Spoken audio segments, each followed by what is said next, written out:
after the final buzzer. This is where you come for instant post-game reaction. Oh, hell yeah. This is Dubs OT. Can't wait. With John Dickinson. Hey, JD, what you up to, sugar? Long time no talk to. On KNBR 104.5 and 680. Streaming live at KNBR.com and on the KNBR app.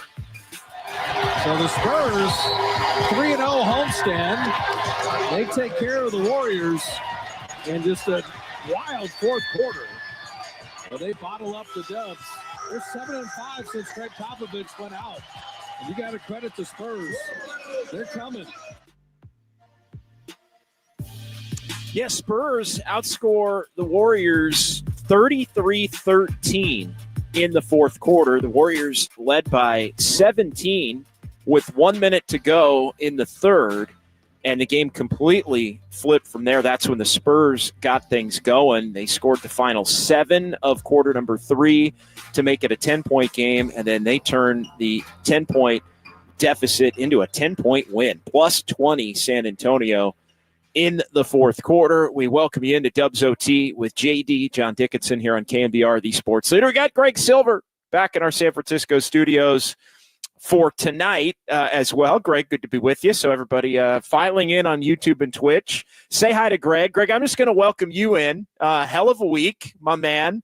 I'm just going to welcome you in right off the top and say hello to you. And just wow, the Warriors, all those almost blown leads, and tonight was an actual blown lead that turned into a pretty tough loss on a night where I like, you always know it could happen with this team the last couple of years, but I mean, you said it to me during the game. They ran out of gas in the fourth quarter. They got to a point where the Spurs just took it over, and the Warriors reached for something that wasn't there. They big time ran out of gas, and good to be with you, JD. I've had quite the full week. Had a nice little Saturday out at California Memorial Stadium. Got to see Cal and Stanford play, so the sports really don't stop. But man, what a fun time we've all had adjusting to new things, and the Warriors gave us some things to talk about for sure. I mean, it wasn't a very pretty one.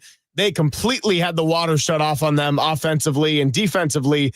Just kind of watching the film, and I'm going to go back and watch this tomorrow too.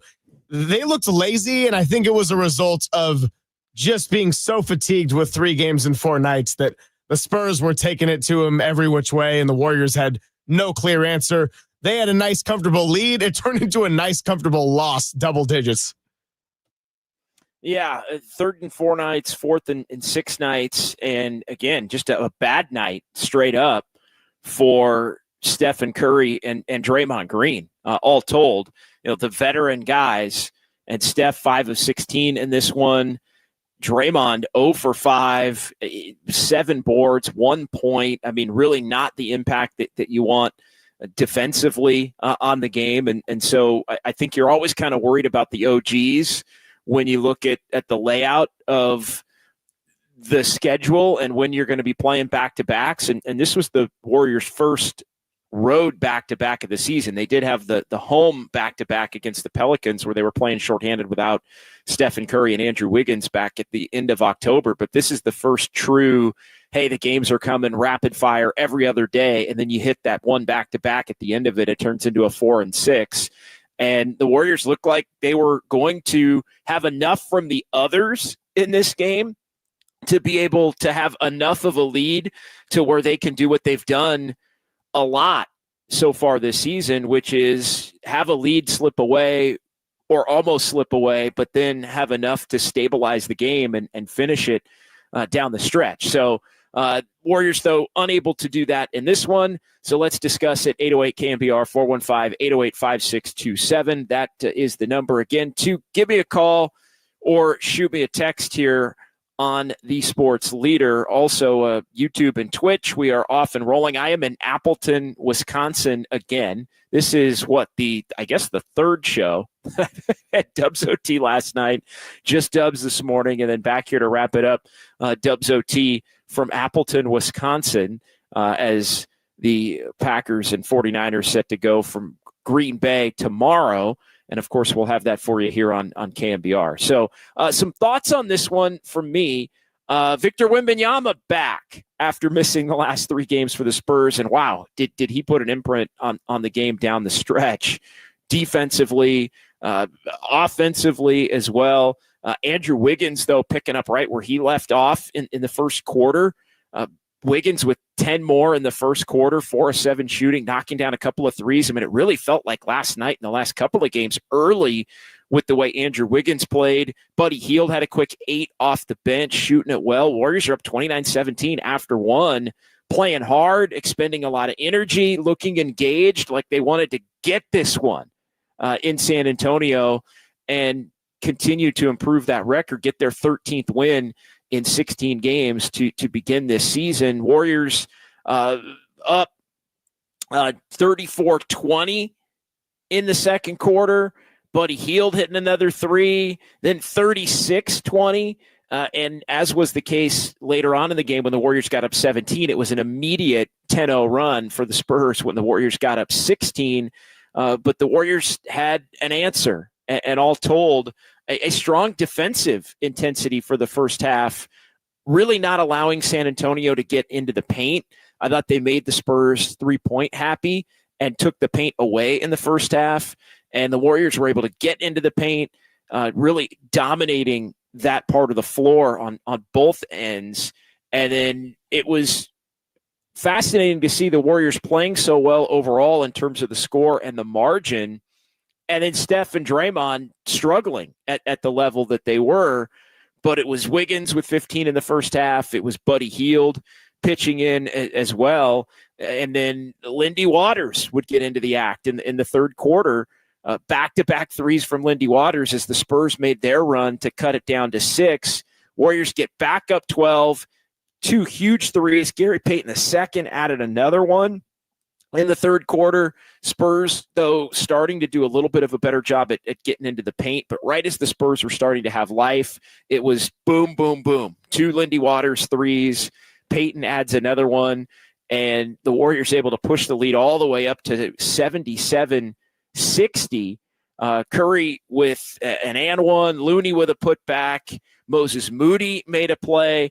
And it reached that point that I mentioned right at the top of the show where the Warriors are up 81-64 late in the third quarter. The Spurs, though, got the final 7 of the third and wound up winning the quarter 33-31. And the Warriors' defense in the second half of this one, not good. 66 points allowed, 33 in the third, 33 in the fourth. And you look up and the Warriors just completely fall flat in the fourth quarter, despite the fact that they controlled the game. And, I mean, Wembanyama with back-to-back blocks. Spurs are cutting it down. Draymond and Curry and Wiggins. Steve Kerr went for it with 8 minutes to go. He called a timeout. He got those 3 back in the game, hoping, even though they hadn't necessarily played well on the night in the case of Curry and Draymond, that could be enough of a stabilizing force with the game now at a 4-point margin. Wiggins got to the free throw line to make it 87-81, but then Wembanyama, relentless, hit a 3. And I'll tell you, when I thought the Warriors had it, was, or at least had a shot to wrestle control back maybe for good, was when Curry answered the Wemby 3 with a 3 of his own to keep it a 4-point game at that point. But yeah, Stephon Castle was tremendous. I mean, it was really him and Wembanyama in the fourth quarter. Castle hitting threes, defending Stephen Curry at a high level. A couple of missed free throws in there from Kevon Looney, and then it was basically takeover mode. Well, Wembanyama with another block. He got Lindy Waters, and it just became apparent the Warriors weren't going to have enough. A great Wembanyama pass to Harrison Barnes in the final minute. Buddy Hield falling asleep on defense, and San Antonio prevails.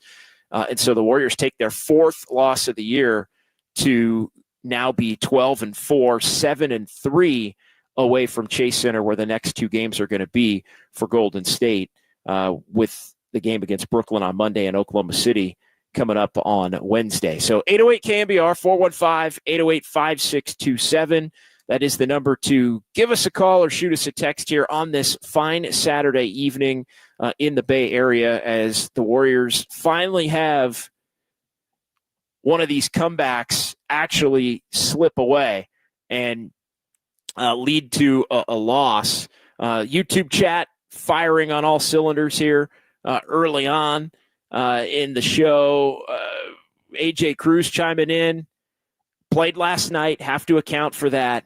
But during the last 6 minutes, too many three-point attempts. Looked like a shot contest instead of a game was all that necessary. Look, what happens when you're tired, AJ, is you start to settle.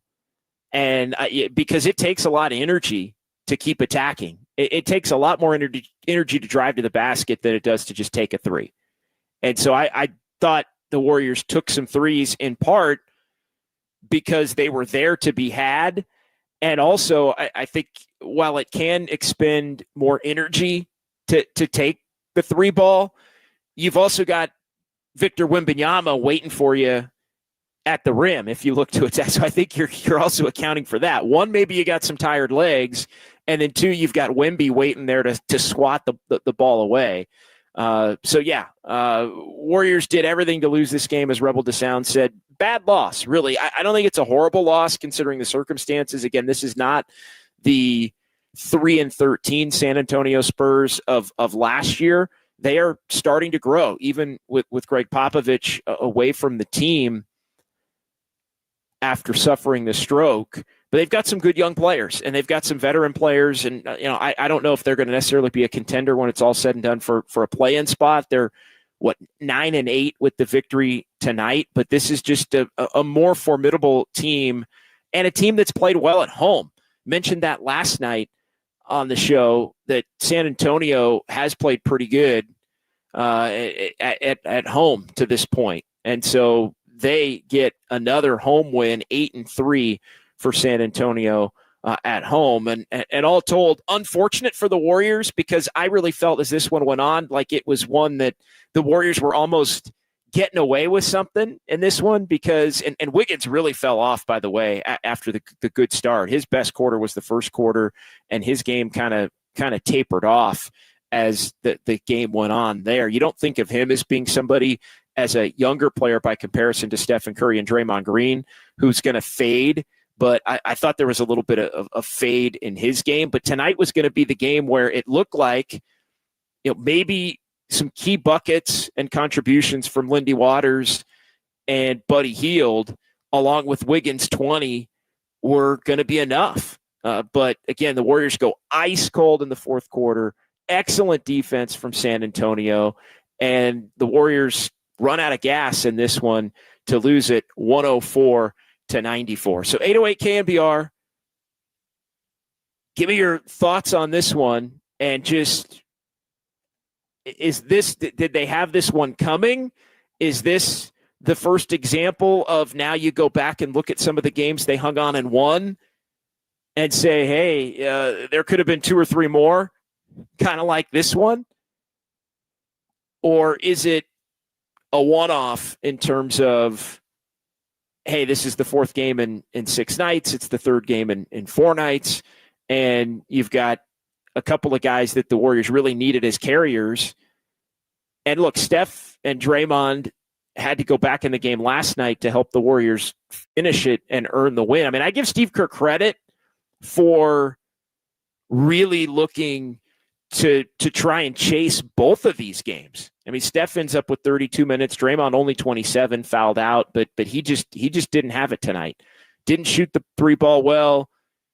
He got a couple taken away from him at the rim, and just really a tale of two halves in terms of the Warriors played, I thought, really, really strong defense in the first half, allowing the 38, but then 33 apiece in both the third and the fourth quarters. And yeah, fourth quarter, the Warriors offensively settled, couldn't make some shots, and I think lacked the ability to, or the energy to continue to fight and scratch and claw in terms of attacking and getting to the basket. Disco Inferno in the YouTube chat. That was an ugly loss. I honestly don't know how they are winning with this roster and lineup they are putting on the floor. I'm not going to go that far. I'm not going to go that far. I mean, if you've watched the games, you can see it. If you've watched the games, you can see. And really, tonight's the first game, and they've let a lot of these leads almost get away, and then they come back and they're able to stabilize and win the game. That's the big overarching takeaway for me. The overarching takeaway is it's one on a day where this morning on Just Dubs, I gave the Warriors credit for winning ugly, basically saying winning ugly is still winning. And I made the point that winning ugly is a positive step from where the Warriors were the last two seasons, because the last two seasons they weren't winning ugly. They were allowing a lot of those games to slip away and actually turn into losses. And so I was accounting for and allowing for growth in terms of the Warriors' ability to be able to improve in an area that had plagued them the last couple of years. But no, I mean, as far as understanding how they're winning with this team, it's balance and it's depth and it's just a lot of really positive contributions up and down the roster. Tonight, they didn't get the big-time contributions from the main guys in Steph Curry and Draymond Green. They got it from Wiggins in the first half, not in the second half. And then you look up at the end of the night, and Buddy Hield and Lindy Waters and Moses Moody all made some positive plays and had some positive stretches. But Buddy Hield had 8 in the first quarter of this game. And then you look up at the end of the night for Buddy Hield, and Buddy Hield ends up with 11. So even Buddy Hield, who started strong, wound up with 3 points over the final 3 quarters. Andrew Wiggins had in the second half. Andrew Wiggins had, what was it? In the first quarter, Wiggins had 10 of his 20 in the first quarter. So he went 10 in the first quarter, 5 in the second quarter, 5 in the second half of this one. So he trailed off as the game went on. Lindy Waters, a couple of big threes in that third quarter. When the Warriors got back up 17, I really thought they were going to have enough to finish it at that point because of the way they were playing defense. But that defense went away, and San Antonio started to get into the paint more. The Spurs were getting dominated in the paint. The Warriors had a significant advantage in the first half in the paint. It wound up being even for the night, basically, with a 44-42 spread in terms of the Warriors having the advantage. So all in all, a lot of the things that have gone well for the Warriors went well for some of the game tonight, and then a lot of other things just completely didn't go well down the stretch and in the second half. 808 KNBR, that's where JT in Pittsburgh checks in here on the Sports Leader. What's going on, JT? Hey, man. I mean, yeah, you nailed it. They were the Warriors for 2.5 quarters. We were watching the whole game going like, watch it. Look at the D, man. The difference this year is the defense. They're playing great defense. And, it just went away. No big deal.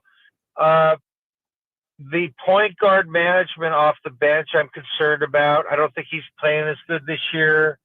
They looked a little flat when he was in there. But, it's nothing to panic about, They let it go. But I think that's the reason they lost, because they looked like the Warriors for 2.5 quarters. It was like their defense was phenomenal. They were moving the ball. Wiggins is playing great.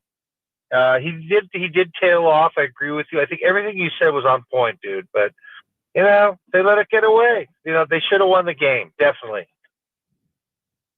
Yeah, you should have won the game, and the thing that you don't want is for this to become a trend. You don't want, and to this point, I know we can look at the almost losses, and this one I wouldn't say egregious considering the circumstances. It's not like it was a 25 or a 30-point lead. It's 17, but 17 with a minute to go in the third quarter. I mean, that's when you just really want to get. And like I was saying, it felt like the Warriors were as poorly as Steph and Draymond were playing offensively. You felt like the Warriors were almost getting away with one as the game went on. And, you thought, man, if they could just hold on, they would really really have that be a quality win, considering the fact that Steph and Draymond were so little part of it. And it was about the others, but even the others who had contributed tapered off down the stretch. All right, 808 KNBR, 415-808-5627. Golden State Lumber and Building Materials text line is open. Thanks to JT for being our tip-off caller of the night here on Dubs OT, as the Spurs, from 10 down going to the fourth quarter, they win it going away as they beat the Warriors 104-94. It's Dubs OT here on KNBR, the sports leader.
back with more Blue and Gold. This is Dubs OT with John Dickinson on the Sports Leader. Streaming live at KNBR.com and on the KNBR app.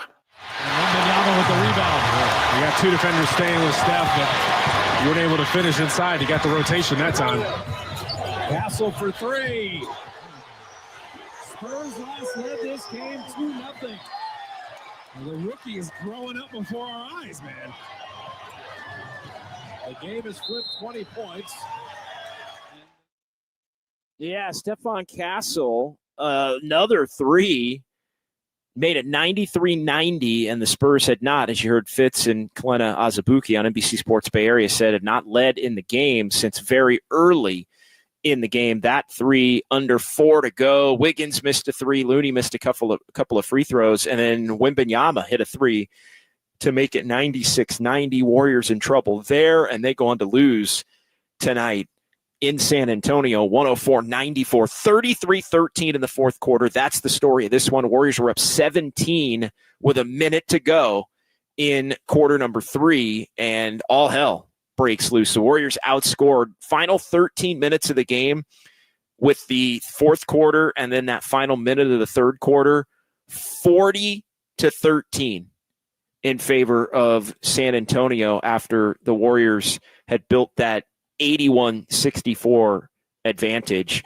Tough night for Stephen Curry, tough night for Draymond Green, and again, Andrew Wiggins got off to an extremely hot start, tapered off as the game went on. Buddy Hield, 8 points in the first couple of minutes he was on the floor, tapered off, only finished with 11. And then you start to look around. No Jonathan Kuminga for the Warriors in this one, as Kuminga dealing with an illness, according to the Warriors. So that news came out about 40 minutes before tip-off, after Kuminga had been listed officially as active for the game. So no Kuminga tonight for the Warriors. And you look at Wiggins with 20. He was the high man for the Warriors again in this one. Curry 14, Trace Jackson Davis 12. But then, we're already, Waters had 11, Buddy Hield had 11. And then those were the only guys in double figures. And so a lot of low double figures scores for the Warriors. And Draymond 1, Kyle Anderson 6, Podziemski, another poor game for Brandon Podziemski, where he can't hit a shot and didn't look like the Brandon Podziemski that we've grown to know here, and a guy that's really struggled the last 2.5 to 3 weeks. Really for the better part of November, going back to that road trip, Podziemski has struggled. And so you add it all up, and the Warriors find themselves at 12-4. They split the quick 2-game roadie. They're back for Brooklyn and Oklahoma City. But all in all, you look big picture, I think you do have to kind of wonder about this team with leads. I think that's one takeaway, that it's definitely, as much as I've given them credit and mentioned this in the first segment, much as I've given them credit for their ability to win games where they don't always protect a lead or let one get away and then find a way to win the game after the fact.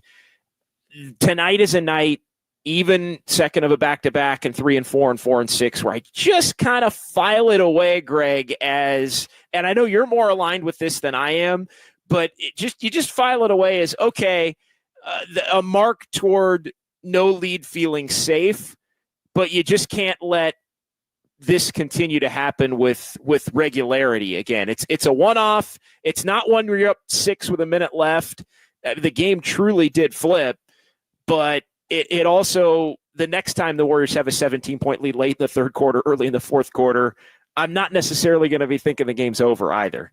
Yeah, and like with the Warriors and some of the leads that they've made a little bit dicey, and we saw it last night as well with the Pelicans and everything, it's not a good thing. And I'm not trying to sit here like tonight with the Spurs completely flipping things upside down in the fourth quarter is a whole lot to take positives away from.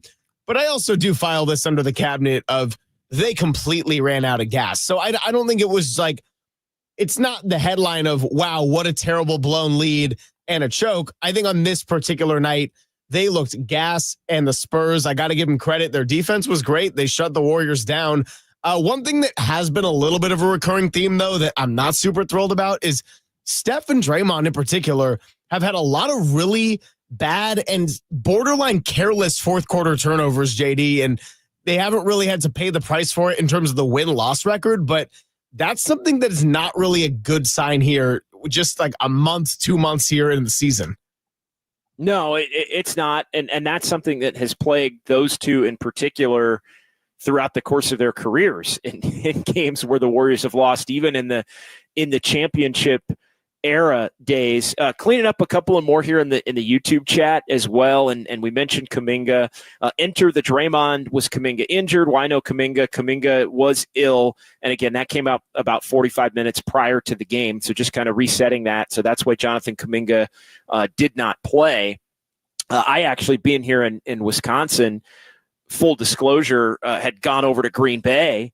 I'm about 20 miles, 25 miles outside. So I actually went over to Green Bay and kind of hung out and got a little grub and, by Lambeau Field and came back to Appleton here where I'm staying. And I didn't really see any of the pregame notes. And so when the game got rolling, I had mentioned to Greg, I said, is Kuminga just not in the rotation tonight? And no, it had been announced prior to the game that he was ill. And therefore, that's why he did not play. They could have used him.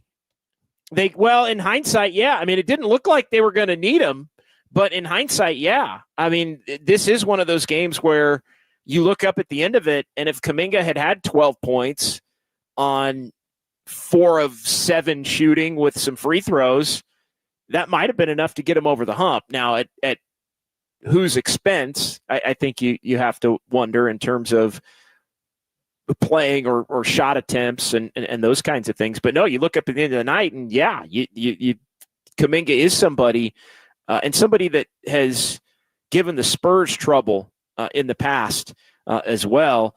Brandon Podziemski, again, it's funny. There are a lot of these games where when you lose, you go back and you start to sift through. All right, who didn't play? Again, to me, tonight's mostly on Steph and Draymond because you didn't get the typical Steph and Draymond performances, and I'm always somebody that looks first and foremost to your team's best players on a night where you lose really any game, but in the autopsy of it. But I mean, when you do lose the game and we go back and dissect it after, then you go, oh wow, like Kuminga didn't play, might have been able to use him. Podziemski was really bad. And again, if you wind up winning that game by 6, you look at it and go, yeah, Podziemski was bad and they won, and you kind of move on to the next. When you lose, it's like, no, Podziemski was bad and he's been bad for the last couple of weeks. And it's something that's seen his playing time dip. I mean, he only played 15 minutes in this one. I wonder how much of it is health and comfort, how much of it is a confidence thing. I know Draymond addressed that in his post-game press conference on what would have been Wednesday night. Regulator, Kuminga's stock goes up when he doesn't play. Yeah, I no question. I think it definitely goes up a little bit tonight. Robert, if Lindy Waters isn't making threes, he doesn't provide a lot else. I don't know about that. I think he defends capably. I think he keeps the ball moving. I think, Kerr likes him as a threat with that starting lineup, but I thought Waters, again, he's not on a lot of nights going to be the difference between winning and losing, although we've already seen him be a player that has helped the Warriors win a game going back to when he played that game against the Pelicans when Steph Curry was out back at the end of October. Rebel DeSounds, Buddy's got to stop with those one-hand passes. They always get picked off. We've seen more and more of I'm going to call it the bad Buddy Hield as time has gone on. There were a couple of bad passes tonight. There were a couple of fall asleep on defense, and your man goes right by you and cuts to the basket and gets hit with a pass, and it ends up being a layup or a kick out for an open shot. So yeah, that's definitely Buddy Hield made some shots early and did some other things that were not on brand for at least what the 2024-25 Warriors season version of Buddy Hield has been to this point. But yeah, I think when you look at this game and this Warriors loss, I think all in all, it's nothing to be too alarmed about considering the circumstances. However, I think the Leeds thing is one thing. I think the other thing is just looking at how this team performs in some of these 3 and 4, back-to-back 3 and 4, 4 and 6. When those days pop up on the schedule, does a game like tonight change the way that Steve Kerr determines if he's going to maybe give somebody a night off? He doesn't really like doing it.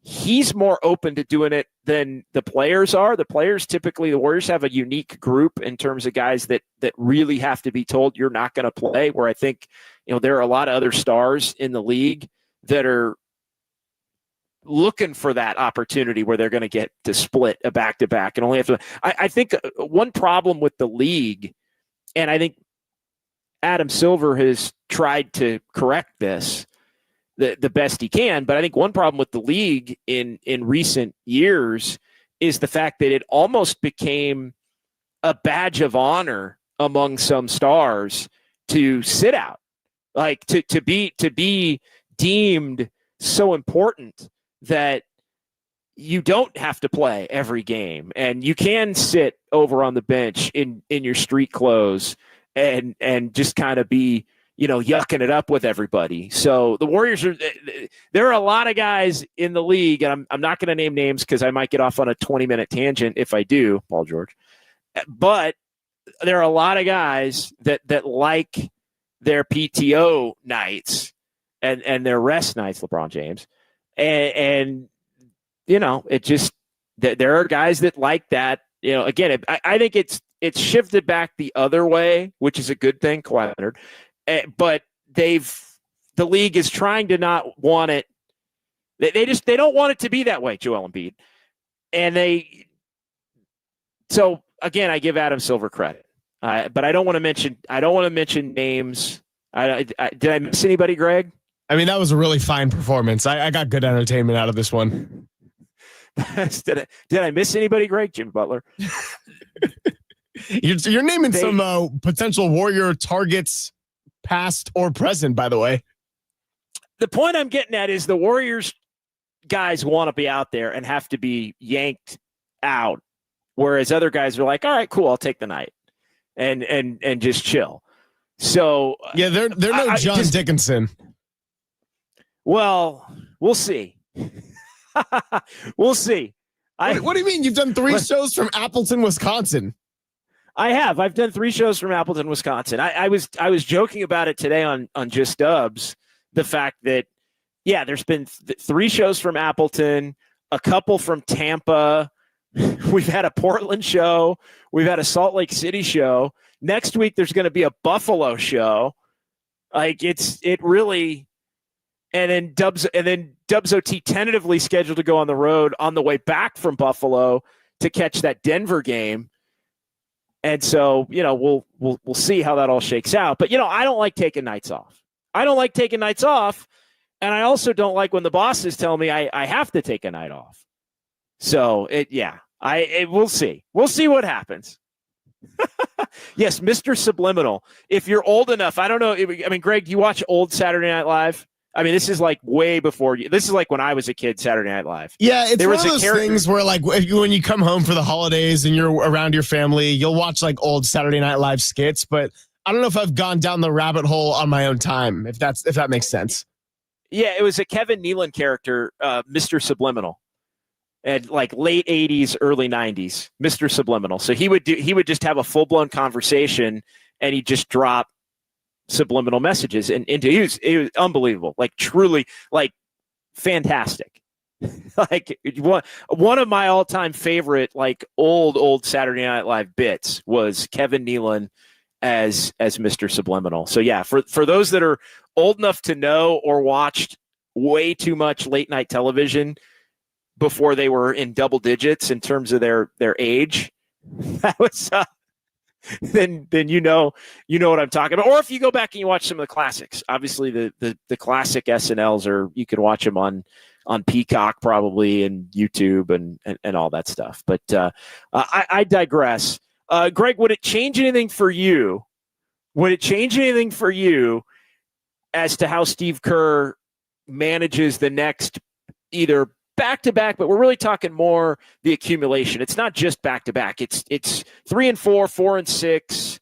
When those pop up, I mean, it is going to be 5 and 8 and 6 and 10 here before they get the Thanksgiving holiday, and then Friday off as well before they play the game in Phoenix. But yeah, I think would you be more apt to say, hey, we're going to start resting guys if you're the Dubs?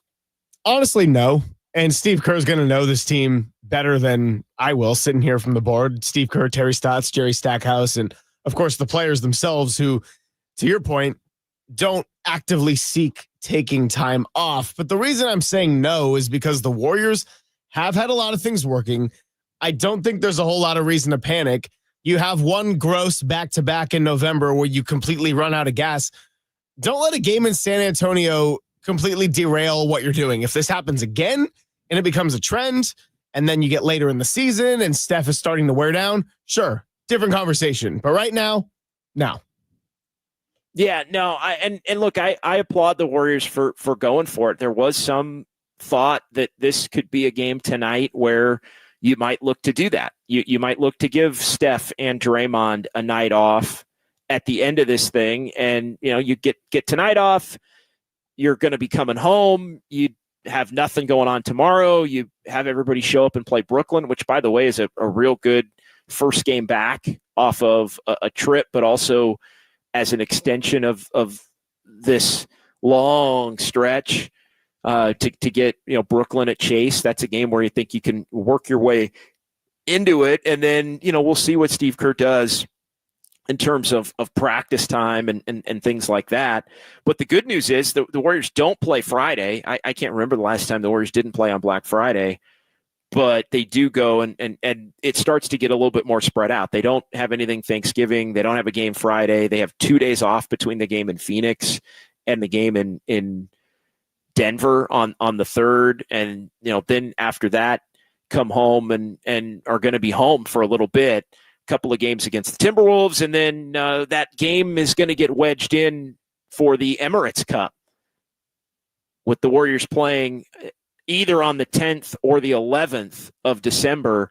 That is now locked in. We don't know the exact date, but they will be in a quarterfinal game of the Emirates Cup by winning Group C in the Western Conference last night, thanks to their victory over the Pelicans and the Mavs victory late over Denver. The Warriors have wrapped that up. So they are one game away from being in the NBA in-season tournament semifinals, which are going to be in Vegas. And that is a couple of weeks, I guess 3 weeks from tonight would be the semifinals in Vegas. So 808 KNBR 415-808-5627. Let's go ahead and take a quick timeout. We'll come back. And Greg, are we doing Sounds of Silver tonight? Oh, yeah, we're absolutely doing Sounds of Silver. We're not even just doing Sounds of Silver. Robert, I will try to include a Greg Silver lining just for the fact that I'm here on a Saturday.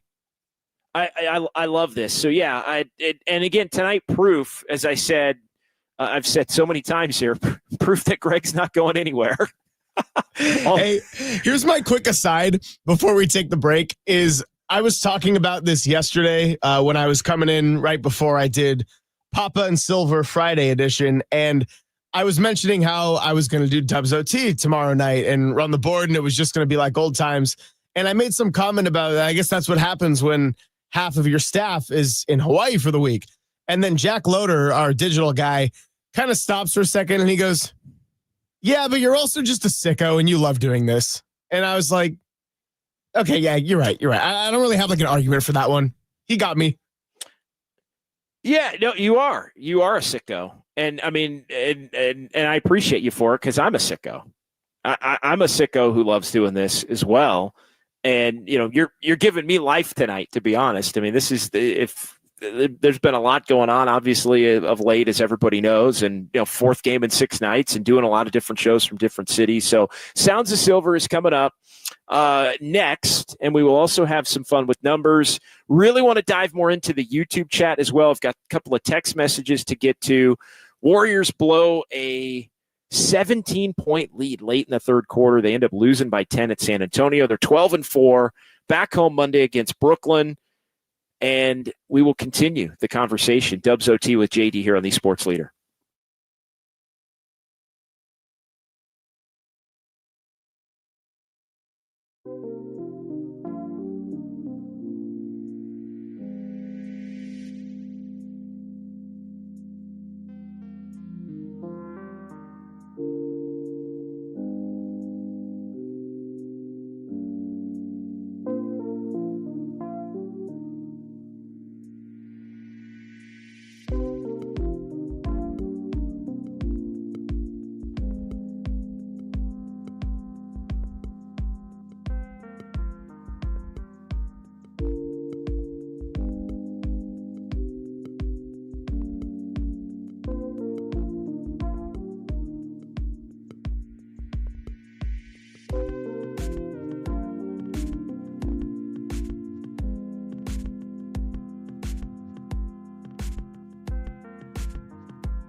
Did you hear something? Yeah, like a swoosh. Yeah. Dubs OT presents the sounds of silver. Streaming live on YouTube at KNBR 1045. All right, Sounds of Silver here on a Saturday night. John Dickinson.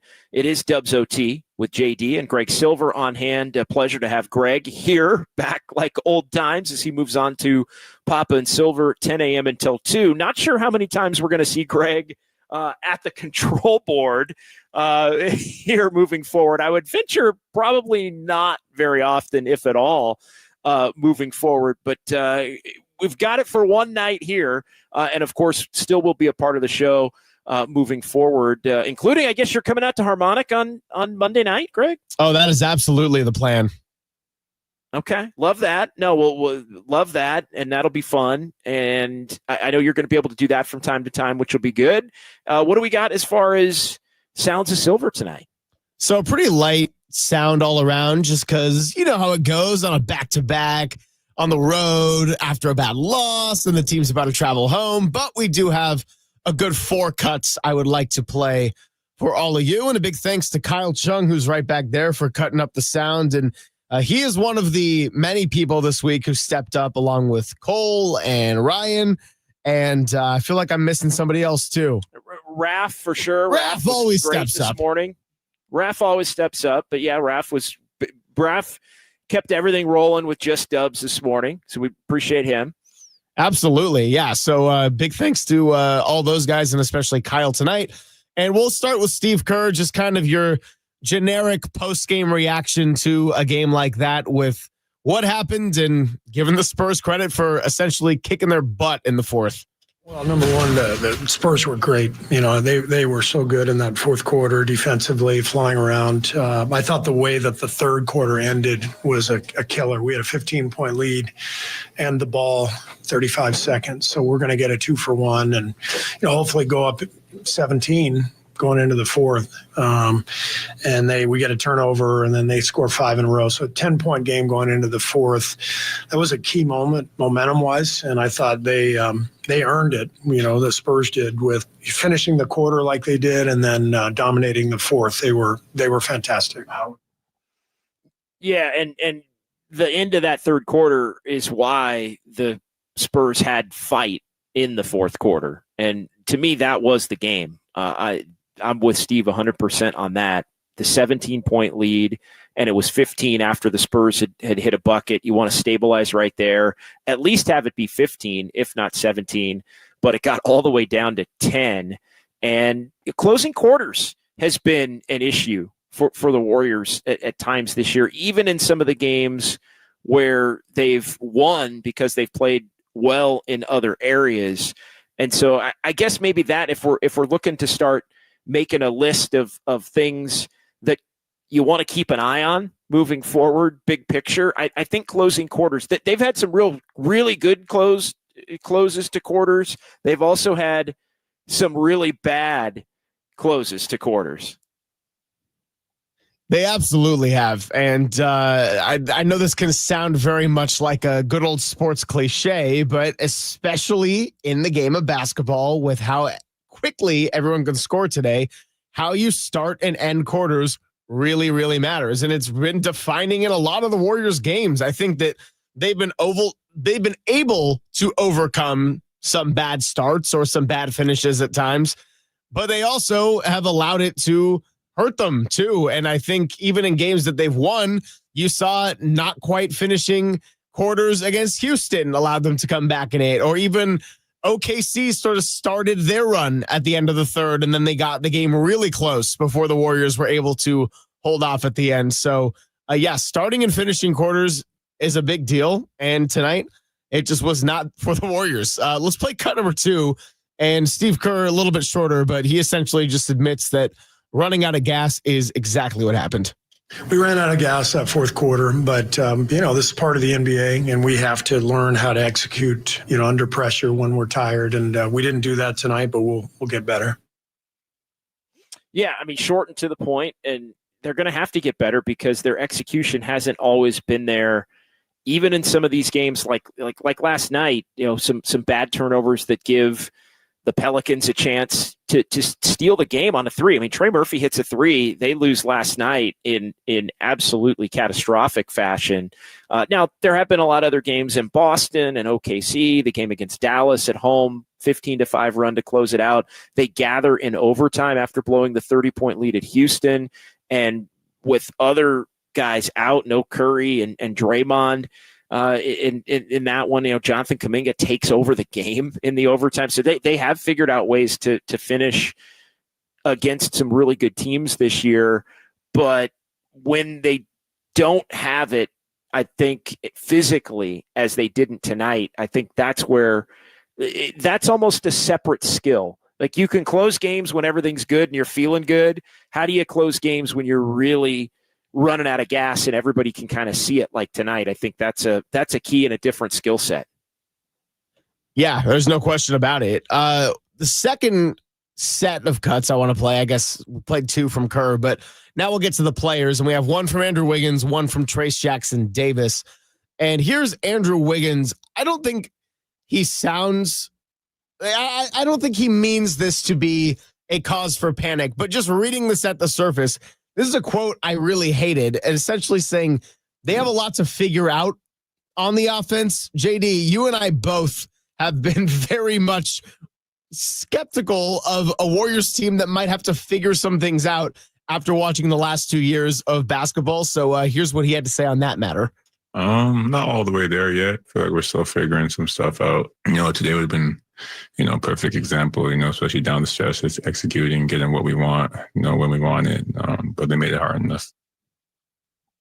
Yeah, the Spurs made it hard. I mean, their defense, I did think set a tone tonight. I don't know. I think that was more Wiggins. I'm not alarmed by that one. I'll just keep it short and to the point. I think this Warriors team has proven through the first 16 games that they have less to figure out than, by a significant margin, than the teams of the last 2 years had to figure out. And I think that is a major positive for this team moving forward. And its record reflects that, but I think that's Wiggins more just kind of letting everybody in on the fact that nothing's ever going to be perfect, and even when things are rolling, there's still things to figure out. So I take that with a grain of salt. Yeah, I just didn't love the quote of we still have to figure out our offense. And I think in the case of tonight, the Spurs did bring it energy-wise. And you're absolutely correct that the record reflects the Warriors are doing just fine. However, I do think that now with DeAnthony Melton being out and the struggles of Brandon Pajemski and figuring out some of these back-to-backs, there is going to be some stuff to figure out, and you just can't let things get too out of hand, because you lose a few in this Western Conference and all of a sudden you could slip down the standings pretty quickly.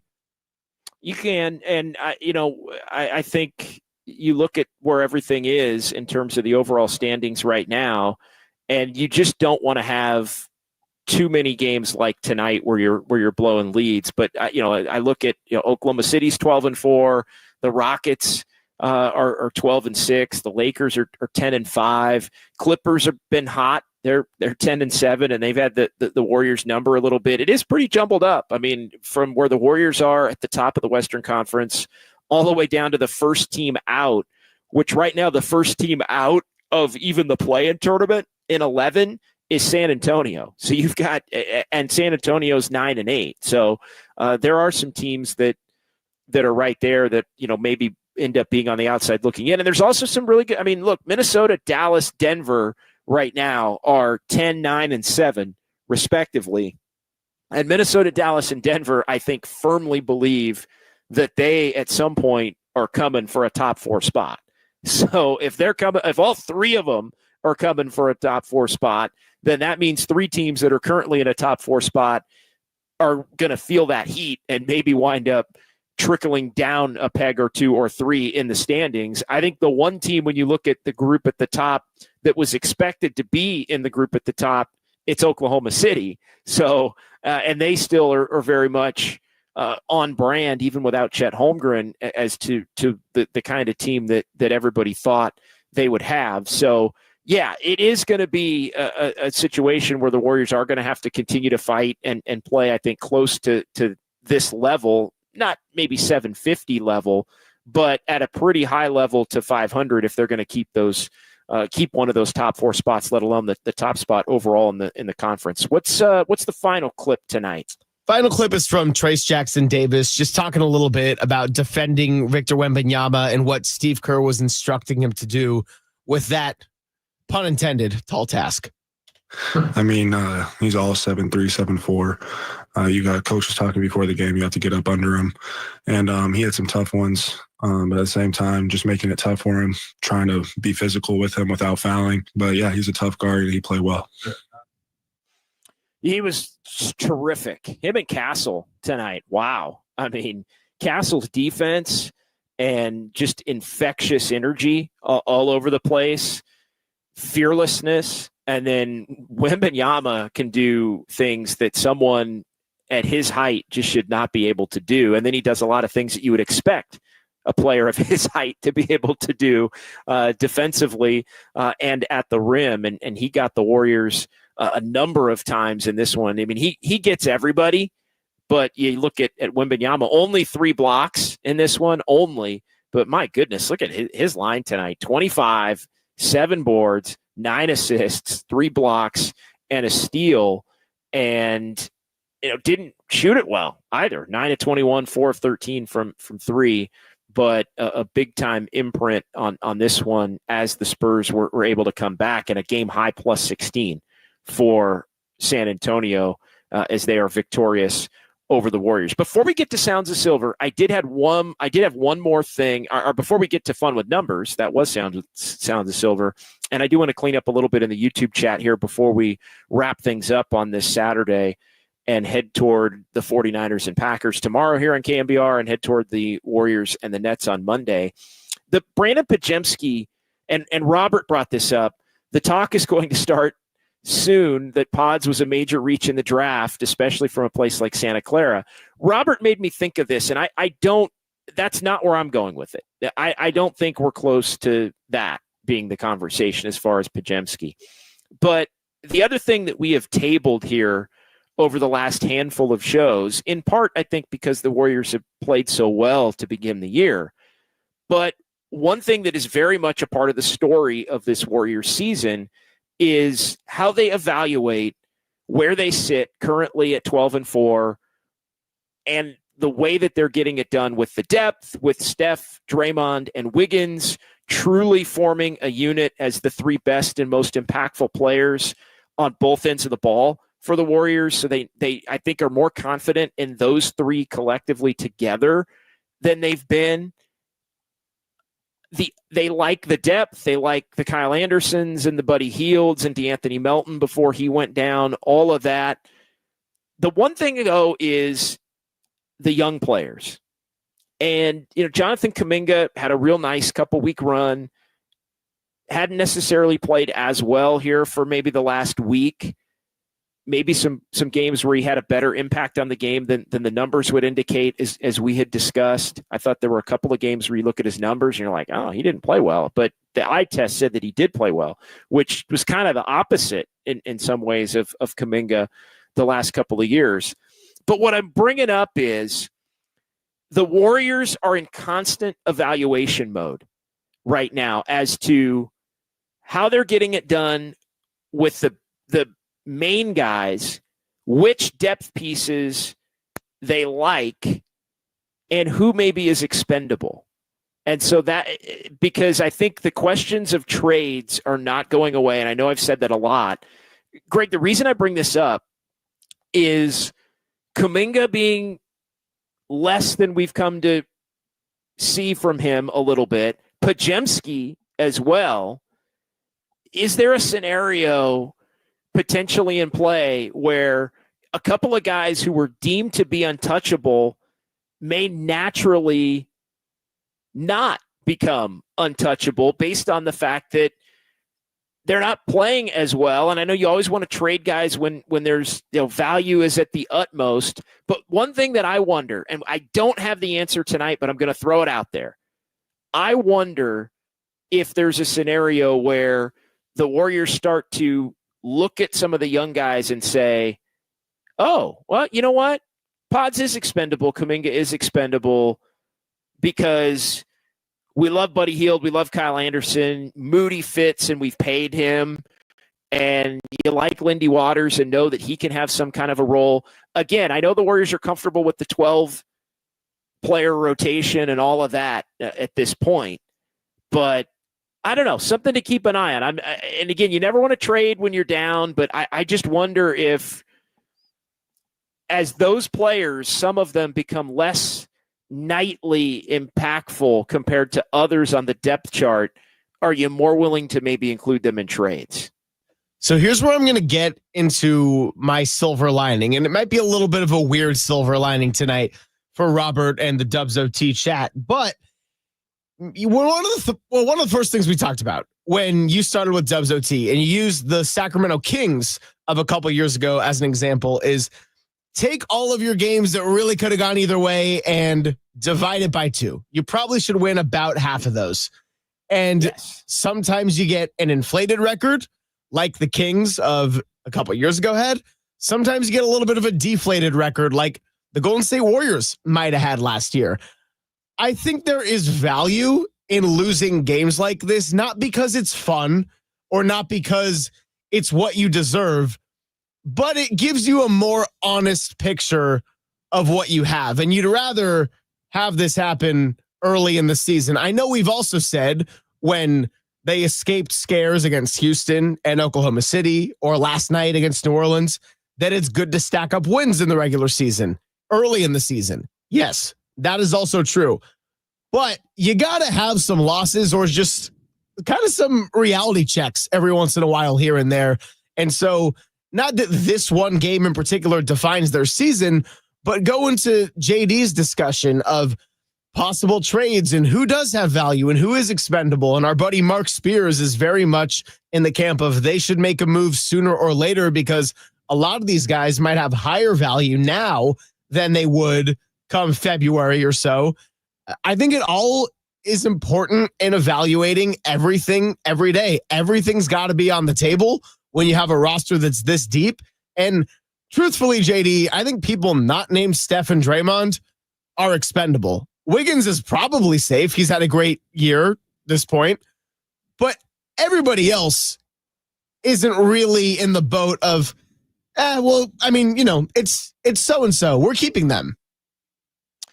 Yeah, and I think the other part of Wiggins, too, is just the fact that he makes such a big salary that he would be the player that naturally almost would have to go if you were going to do a deal involving a superstar type player. I guess what I'm getting at, in addition to this, is, well, maybe you're not necessarily looking for the superstar type player. Maybe you're, and that's the part where I wonder, do the Warriors look to just augment the roster with another really good depth piece that may come to be a better fit for what this team is trying to accomplish? Again, we don't know the answer tonight, but it has struck me as Lindy Waters has had an increased role, as Kuminga. Again, I don't think Kuminga's been that bad, but he's also clearly not, at least on this year's team at this point, going to be a star, right? Like, I think, all of the conversation surrounding Kuminga coming into the year was the Warriors' only ability to have the record that they have would be if Kuminga emerges and is a star.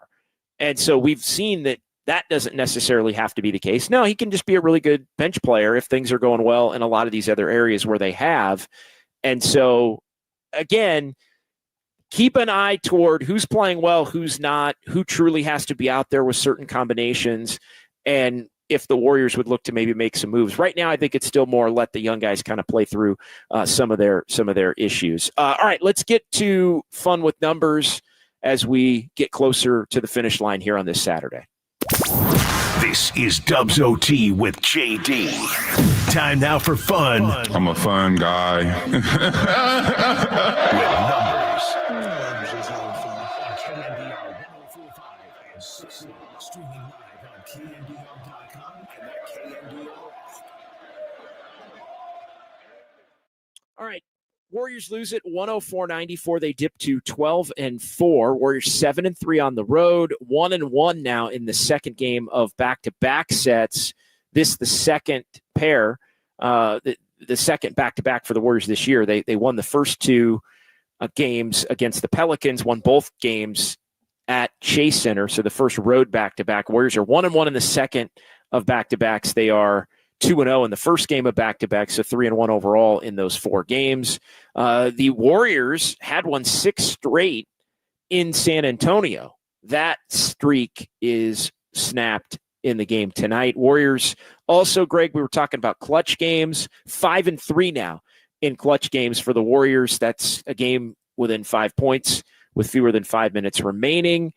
5th clutch game in the last 6. First time the Warriors lose to somebody other than the Clippers in a clutch game. Season low, 94 points for the Warriors, and a season low 37.9% shooting for the Warriors. So when you're tired, you think the offense and the shooting is what is most likely to leave you, and that was the case in this one tonight. Spurs outscore the Warriors 33-13 in the fourth quarter. Lowest point total for the Warriors in any quarter this season is the 13. And again, you factor in the last minute of the third, which Steve Kerr mentioned, and we opened the show with, and it was 40-13 San Antonio over the final 13 minutes of the game as the 17-point lead was flipped into a 10-point Warriors defeat. And the Warriors lost for the first time this season when leading after 3 quarters. They were 12-0 when leading after 3 quarters. So first time they have truly blown a lead in that sense.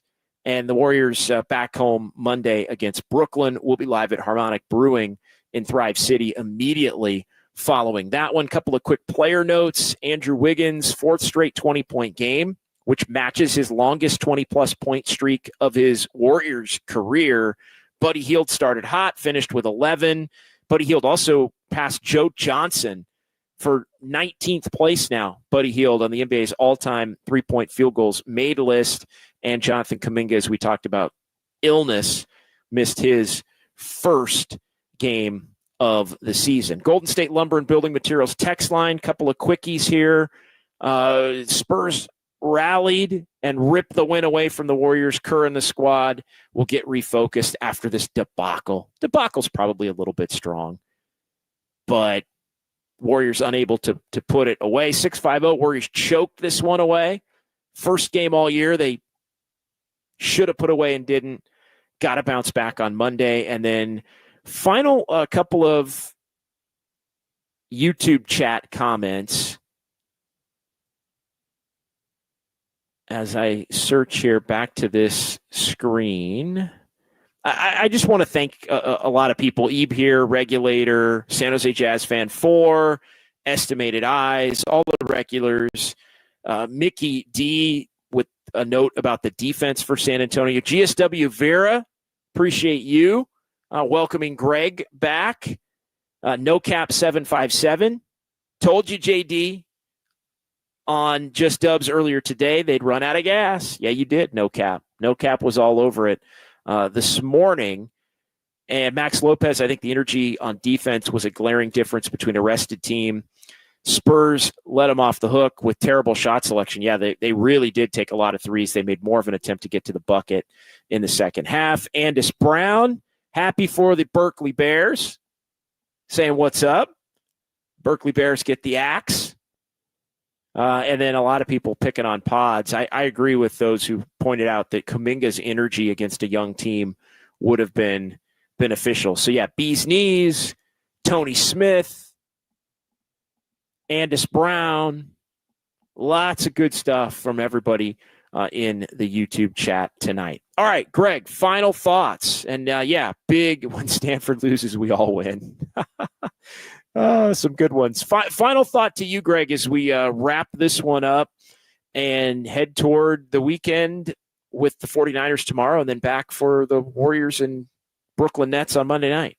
Final thoughts are, I'm glad I got to do this because I am a sicko. It's confirmed. And then just a couple of YouTube ones I wanted to get to because they're fun. Andis Brown We need a cardboard cutout of Greg so it can be in the control room the rest of the season. I don't know if anyone who actually works here wants that. I feel like Kyle Chung might get a little bit creeped out by that, but maybe we'll have Kyle Chung confirms. We'll have someone get a cardboard cut somewhere and we'll auction it off or something like that. And then Robert, Greg, would you say you're a Kolsch guy? Kolsch is good, but a Kolsch shared is the best kind of Kolsch. All right. It is the best kind of Kolsch. And yeah, I've been kind of dipping into the prog rock over at Harmonic as well. The last this season, new addition to the Dubs OT JD beer list, prog rock over there at Harmonic Brewing. So yeah, good stuff from Greg. Thank you to Kyle Chung as well. Am I leaving anybody out, Greg? Nah, tonight. We're just riding as a duo tonight. If there had been one more person, you wouldn't have been here. So I guess, yeah, that there definitely wasn't going to be another person. So for Kyle Chung and Greg, we'll talk to you Monday with the Warriors and the Brooklyn Nets. Warriors lose this one by that final of 104-94. It's KNBR 104.5 and 680, the sports leader. Castle for three. Spurs last led this game 2-0. And the rookie is growing up before our eyes, man. The game has flipped 20 points. John Dickinson. No, God!